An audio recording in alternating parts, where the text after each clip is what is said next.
Pessoal, bom dia. Meu nome é Lucas, Sou enfermeiro, formado na Universidade Estadual de Goiás. Tenho especialização em UTI e urgência e emergência. E hoje nós vamos estar dando continuidade à nossa aula. Só um momentinho, pessoal, deixa eu dar uma organização. Saiu aqui na televisão. Continuidade à nossa aula, com aula em vídeo, para que nós possamos ter uma melhor compreensão, tá bom? Da matéria, daquilo que já foi explicado, Nossa primeira apostila, noções de primeiros socorros. Ok? Vamos lá?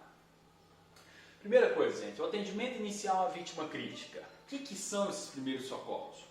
Primeiro socorro, gente, como o próprio nome nos mostra, é esse primeiro atendimento que nós vamos fazer alguns procedimentos que tem como finalidade, desde que você tenha capacitação, auxiliar o meu paciente de forma a prevenir e até mesmo evitar o óbito, Então nós vamos prevenir complicações e também evitar o óbito do meu paciente. Nós vamos fazer esses procedimentos até a chegada da ambulância.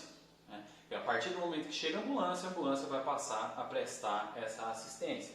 Mas até então, nós vamos fazer esse primeiro atendimento. Então ele tem como finalidade tanto prevenir complicações, como também salvar a vida do meu paciente. Então é de fundamental importância que a gente saiba como agir em diversas situações diferentes. Tá bom? Vamos lá, essa parte é mais básica, vamos mais rápido. Quais são as finalidades dos primeiros socorros? Preservar a vida, restringir efeito de lesão, promover recuperação da vítima e pessoa que presta os primeiros socorros é chamada de socorrista. Então vamos lá, pessoal. A gente quer preservar a vida do meu paciente, a gente quer restringir efeitos de lesão. Citou como exemplo, por exemplo, acidentes automobilísticos, principalmente de moto. As pessoas tendem a querer ajudar a vítima, às vezes retirar capacete para melhorar a respiração. Isso é totalmente contraindicado para quem não sabe fazê-lo. Então a gente tem que estar evitando esse tipo de coisa, ok? E quem vai fazer isso é o socorrista que tem a capacitação. Então quando você faz, você restringe o efeito da lesão. Por quê? Por exemplo, retirar de capacete em paciente que tem suspeita de trauma de cervical é algo que pode lesionar a medula.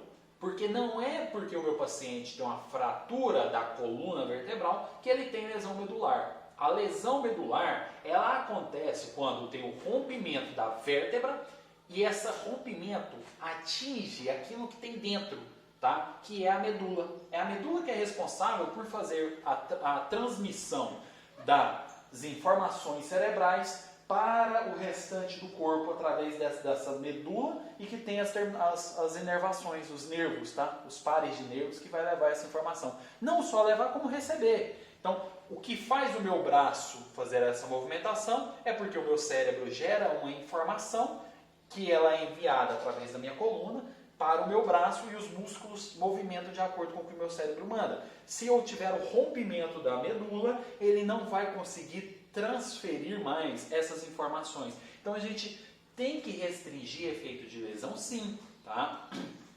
Também posso citar como exemplo a hemorragia, que se a gente não conter essa hemorragia, fizer esse primeiro socorro adequadamente, o paciente tem grande risco de vir a óbito, hemorragia de grande extensão. Tá bom? Então o socorrista ele tem sim que agir, tem que agir com segurança e confiança. Para isso é necessário que nós tenhamos conhecimento, não é mesmo?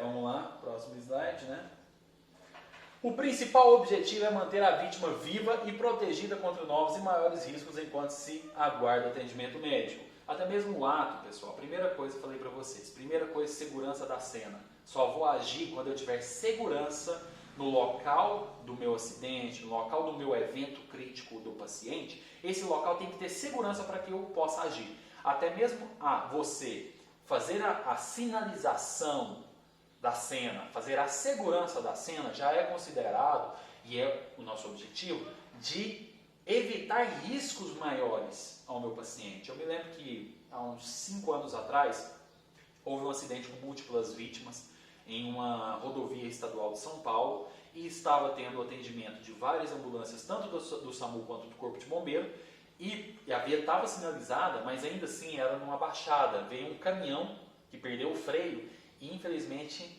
ele passou por cima tanto das vítimas quanto dos socorristas e nós tivemos um aumento do número de óbitos, tanto de profissionais quanto também de vítimas que estavam sendo atendidas. né? Foram atropelados por um caminhão. Então, olha só, nesse caso não foi falta de sinalização, mas acontece muito em casos de falta de sinalização acontecer um novo acidente e aumentar o número de vítimas. Até essa segurança da cena ela é importante para quem vai fazer os primeiros socorros, tá? Não é que ela é muito importante. Tá? Só que sempre que eu vou fazer essa avaliação primária, depois que eu já tenho a segurança da cena, resolvo agir, eu vou fazer o que a gente chama de avaliação primária. Essa avaliação primária tem um X aqui, tá pessoal? Peço que vocês coloquem na apostila de vocês.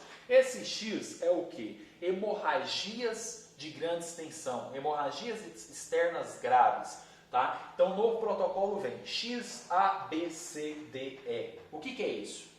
É um protocolo que eu vou atender todas as vítimas, tá? De politrauma e vítimas em geral que não tenha parada cardiorrespiratória. Depois nós vamos falar sobre como que a gente vai agir com vítimas de parada cardiorrespiratória.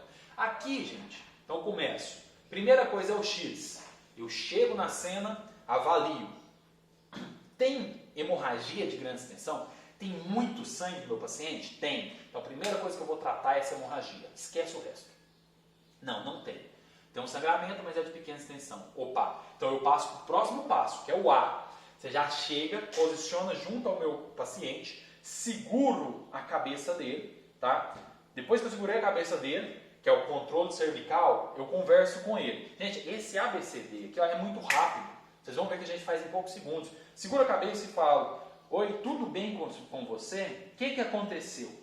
Na hora que você conversa, a tendência é que o paciente olhe para você, se ele estiver consciente, e te responda. Se ele te respondeu, é porque ele está tendo uma boa ventilação. Compreende? Porque se ele não estiver respirando, ele não consegue conversar. Né? E ele também está com a via aérea pérvia, está boa, está passando ar. Agora, se ele não te responde, eu continuo segurando a cabeça e faço manobra de hiperextensão de mandíbula. Tem dois jeitos. Um é aquele que vocês viram na foto, tracionar, que nós vamos ver agora. Tá? Então, eu vou até passar, que a gente vai seguindo linha a linha. Tá? Olha lá. Né? Ó, a gente preocupa no A, que é a via aérea, controle cervical. Segura a cervical do meu paciente e vou preocupar com A de abrir via aérea. A gente vai abrir essa via aérea. Tá? Então procura por sinais de obstrução, se o paciente tem. Se o paciente conversou com vocês, gente, não tem obstrução, óbvio. Se tiver obstrução de via aérea, engasgado com algo, cuidado com prótese dentária, tá? Muito comum o paciente engasgar com ela, cuidado com esse tipo de coisa, tá? Perder dente, tá? Se está faltando dente na boca, às vezes ele pode broncoaspirar esse dente. Então observa esse tipo de coisa. Né? Então procura por sinais de obstrução. E usa o ver, ouvir, sentir, mas de forma não é igual antigamente, que a gente posicionava, não sei o que e tal. Agora é mais dinâmico, tá? Conversa com o paciente, que a gente já observa se tem expansão de tórax, tá? Observa se ele consegue conversar, tá? Então a gente vai fazer uma observação geral se ele está tendo, a via aérea está pérvia ou não. E considera, portanto, portador de lesão cervical, tá, gente? Sempre que eu tiver trauma multissistêmico, tá? Ou seja, muitos traumas, acidente, queda de árvore, caiu do cavalo, né? A gente considera que ele pode sim ter uma lesão cervical, tá? Essa parte alta, a lesão cervical é perigoso por quê? Porque aqui nós podemos inclusive ter paradas respiratórias em lesões altas da cervical, tá bom? Então muito cuidado com lesão cervical. Alteração do nível de consciência. Moço, o que aconteceu? Meu cavalo é rosa. Então, respostas inadequadas ou mesmo murmúrios, né? Pode ser sinais de nível de consciência alterado, isso é preocupante. E trauma acima de clavícula, né? Trauma acima da clavícula, né? Obviamente fica cervical, trauma craniano, encefálico, são sinais que a gente tem que ter muita atenção. Aspiração / retirada de corpo estranhos. Se você notar que tem corpo estranho na boca, eu posso fazer o pinçamento e retirada, exceto em caso de convulsão. Se o paciente tiver convulsão, você nunca vai colocar mão na boca de paciente com convulsão. Tá? Nunca, sob hipótese alguma. Nem mão, nem cabo de garfo, cabo de colher, sabe? Mangueira, nada. Você não coloca nada na boca do paciente que está em convulsão. As convulsões normalmente são autolimitadas, normalmente elas param, né? Podem retornar, mas elas costumam parar. E você precisa entrar com medicação, tá? Então ligar para o SAMU 192, tá bom? Se tiver corpo estranho e não tem convulsão, você pode retirar. Pode fazer o pinçamento, pegar com a mão, passar a mão e retirar, tá bom? Então esse é abrir via aérea. Esse aqui era um ver, ouvir, sentir antigo, né? Que a gente fazia, posicionava o rosto próximo. Hoje é mais dinâmico, é conversando com o paciente, você já observa se está tendo expansão torácica ou não, tá? E tem que ser mais rápido, a gente não pode perder muito tempo. Aí nossas manobras, gel thrust, né, que nada mais é do que hiperestender o pescoço. O paciente está assim, você vai pegar aqui na cabecinha dele e vai fazer isso, ó, esse movimento, tá? Então, ó, faça o teste em casa. Respira assim, é difícil de respirar. Quando você hiperestende o pescoço, fica mais fácil, a via aérea fica mais pérvia, fica mais fácil de respirar, pela própria estrutura anatômica da via aérea, tá bom? Então eu faço, só que eu só faço isso quando eu não tenho suspeita de trauma de cervical. Se eu tenho suspeita de trauma cervical, você não pode fazer hiperextensão de pescoço. O que eu faço? Chin lift ou tração de mandíbula, tá? Pode ser feito. Tem que manter o pescoço do paciente imóvel, tá? Preferência é que faça com 2 socorristas, inclusive. Aí você pode fazer dessa forma, ó. Pega a mandíbula e traciona, tá? Outra pessoa segura a cabeça para não ter movimentação da cervical. Ou então, eu posso tracionar por aqui, ó. Próximo ao lóbulo da orelha, você vai colocar a sua mão, tá? Acha o lóbulo aqui da orelha, ó. Coloca a sua mãozinha, que é o dedinho mindinho aqui. Coloca 1, 2 dedos aqui, ó. E os outros 2 aqui. E faz essa tração para cima, tá? Da mandíbula. É outra forma que vocês têm. Então, você consegue segurar a cabecinha do paciente e tracionar para cima a mandíbula dele. Isso melhora a permeabilidade da via aérea. Então, você consegue melhorar a ventilação do paciente, tá? Esse paciente tem que estar inconsciente para você fazer isso. Ou então com dificuldade respiratória grave. Tá? Senão você não precisa fazer. Se o paciente estiver consciente respirando, para que eu vou fazer isso daqui? Não tem motivo. Né? Vamos lá. Vamos para o próximo slide. Isso aqui é uma cânula de Guedel, tá, gente? Essa cânula é uma cânula que ela auxilia... Gente, desculpa, tá? Desculpa, você está dando para escutar no áudio, passando um bocado de som. Mas aqui, ó, nós temos a cânula de Guedel. Essa cânula de Guedel ela é utilizada para melhorar a permeabilidade da via aérea do meu paciente, entre outras coisas, tá? Ela nos auxilia bastante quando a gente tem, e é ideal que você, ó, aqui, mantém o paciente com sempre, gente, controle cervical sempre, por isso que é uma das primeiras coisas que você faz, tá? Então o controle cervical, você coloca ela vai ficar nessa posição, mas você coloca ela ao contrário, conforme você enfia, você vai girando ela, então ela vai ajudar a manter a sustentação da língua, essa língua não vai ter queda e atrapalhar a respiração do meu paciente, tá? Então isso aqui ajuda muito o paciente, tá bom? Se você tiver, utilize. B, boa respiração ou B de boa ventilação. Qual a diferença? Respirar é um ato que o paciente faz sozinho. Ventilar é quando eu preciso ventilar o meu paciente. Eu vou no segundo vídeo, nós vamos ter a parte mais prática, vocês vão ver. A utilização do BVM, tá? O ato de ventilar o paciente, você faz, tá? Aqui não, que o próprio paciente respira sozinho. Então, ó, posso fazer exposição de tórax? Posso, nem sempre faço. Faça a inspeção do tórax, né? Inspeciona o tórax, vê se o tórax não está, palpa ele para ver se não tem palpação também. Além de observar, eu vou palpar ele, ver se não tem estabilidade torácica, ver se ele expande de forma igual. Coloca as mãos assim, ó, às vezes a gente consegue fazer isso, mais no exame secundário, tá? No exame primário nem tanto a gente consegue fazer. Mas coloca a mão nas costas do paciente, na região escapular, e fala assim, respira fundo. Você vai ver que as suas 2 mãos vão abrir, tem que abrir igualzinha. Sabe? Então você segura aqui no tórax do paciente, respira, sua mão faz isso, acompanha o tórax do paciente. Então você vê que os 2 lados, os 2 pulmões estão enchendo igual, isso também é importante, mas lá no exame, mais no exame secundário, tá? Aqui a gente não consegue muito fazer isso não, porque esse atendimento é mais rápido. Pode fazer percussão, gente, ó, coloca a mão em cima e ó, com esse dedo você vai fazer um martelo, ó. Eu não vou fazer a minha televisão, mas senão vai fazer isso, tá? Aqui, ó, coloca a mão aqui assim, ó. O som que volta pode nos dar muitos indicativos. Quando é um som mais maciço, ó, coxa. Não vai dar para vocês escutarem. Locais que tem presença um pouco mais de ar, você faz aqui, ó. O som já é diferente. Quando você tem um acúmulo de ar no estômago, às vezes por ventilação mal feita, você faz aqui, ó, faz assim, ó, tof, tof, tof, tof, tof. Então o som nos dá muitos indicativos, tá? E fazer a ausculta também pode ser feito. O ideal é que você tenha um oxímetro de pulso, aquele que coloca no dedinho e ele te dá a saturação do paciente, tá?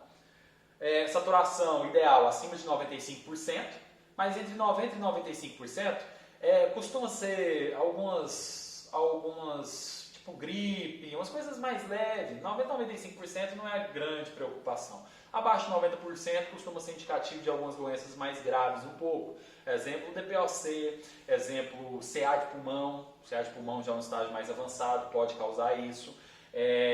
Entre alguns outros casos, tá? Pneumotórax hipertensivo pode causar, tá? Vamos lá. C é de controle de hemorragia. Então, olha, A, abrir via aérea. B, boa respiração. C, controle de hemorragia. Tá? O que temos aqui? Hemorragia, gente, ela é a principal causa de morte pós-traumática evitável. Então, um paciente que morre de hemorragia depois de um trauma, isso é ruim pra gente como profissional. Significa que ele não teve o atendimento adequado nesse primeiro momento. Então, isso é muito ruim mesmo. Tá? Então é evitável e tem como a gente agir, muito fácil de agir inclusive. Tá? Se o paciente apresenta hipotensão, ou seja, pressão baixa, pós-trauma, a gente deve considerar sempre de etiologia hemorrágica, ou seja, a origem da hipotensão, da pressão baixa, a gente deve considerar sempre que ela tenha a origem por conta de uma hemorragia. Tá? Por que isso acontece? Como eu estava explicando pelo áudio para vocês.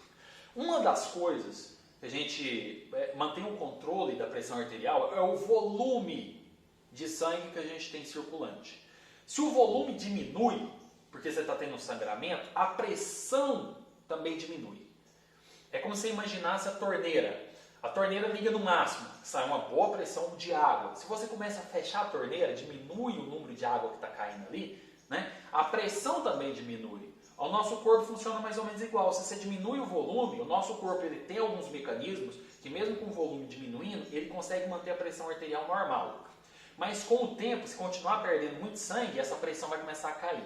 Então, hipotensão depois de trauma, a gente sempre considera ela como se for, tá tendo uma hemorragia, mesmo que não seja visível a hemorragia. Você fala assim, caramba, então tá tendo uma hemorragia interna possivelmente, porque ele está hipotenso e eu não estou vendo sangue.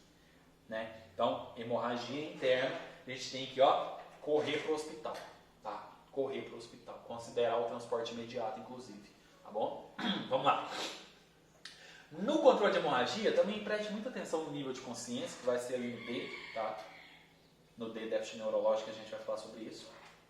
Observar a cor da pele, coloração da pele. O paciente que tem uma hemorragia mais grave, ele começa a apresentar tonalidade da pele pálida, o paciente fica mais pálido. Por quê? Um dos mecanismos de defesa do corpo, quando nós temos uma hemorragia, é o seguinte, o corpo é muito inteligente, gente. Então o que ele vai fazer? Ele retira sangue da pele, tá? Retira o sangue da pele e concentra esse sangue, sobretudo nos órgãos, os principais órgãos do nosso corpo. No início, vai para rim, fígado, intestino não, tá?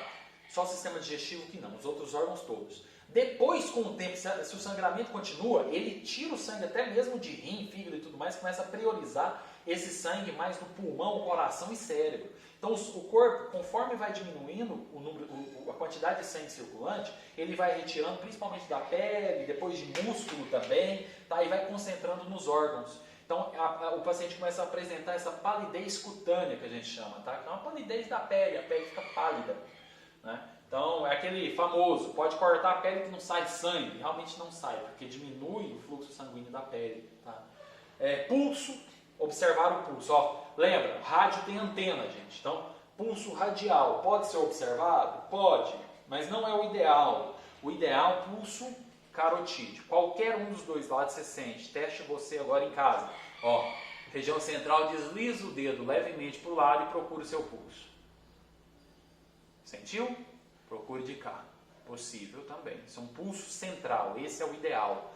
Tá? Esse é o ideal. Esse pulso vai estar muito rápido, acelerado. Porque o coração tende a acelerar para combater a hemorragia. Tá? Combater no sentido, não a hemorragia em si, mas as repercussões negativas da hemorragia. Porque eu tenho menos sangue circulando. O coração bate mais rápido para fazer com que esse sangue circule no teu corpo. Então você respira.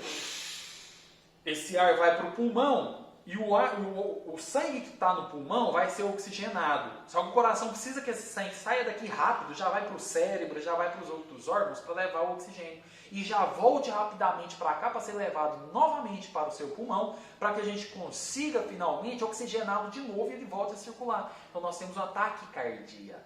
Tá? Taque, começou com taque, significa muito. Cardia, muito batimento cardíaco. Bradicardia, batimentos cardíacos lentos, tá? Então nós temos taquicardia ou bradicardia. Tudo começa com brad é pouco, começa com taque é muito, tá? Hiper também é muito, hipo também é pouco. Algumas palavras começam com hiper, outras com taque. Algumas com hipo, outras com brad, para significar muito ou pouco, tá? E normal, normocárdico, normopneico, pineico, respiração. Também é taque, tá? Taquipneia. Respiração muito rápida. Bradipneia. Respiração lenta. Normopneia. Respiração normal. Tá? Então nós temos que começar a anotar esses nomezinhos no canto do caderno, tá? Para a gente associar. Observar também temperatura. O paciente tende a ter uma diminuição da temperatura, tá? Então a gente tem que avaliar muito esse paciente. Sempre, se você tiver no atendimento, tiver condições, primeiro socorro é difícil, né? Mas tiver condição, tente pegar sempre 2 acessos calibrosos, amostra de sangue do paciente, isso normalmente acontece no meio intra-hospitalar, tá? E soro fisiológico, 0,9%, tá? Só aquecido de preferência. Só que o ideal, gente, faz uma anotação aí, ó, não é o soro fisiológico, tá? É o Ringer com lactato.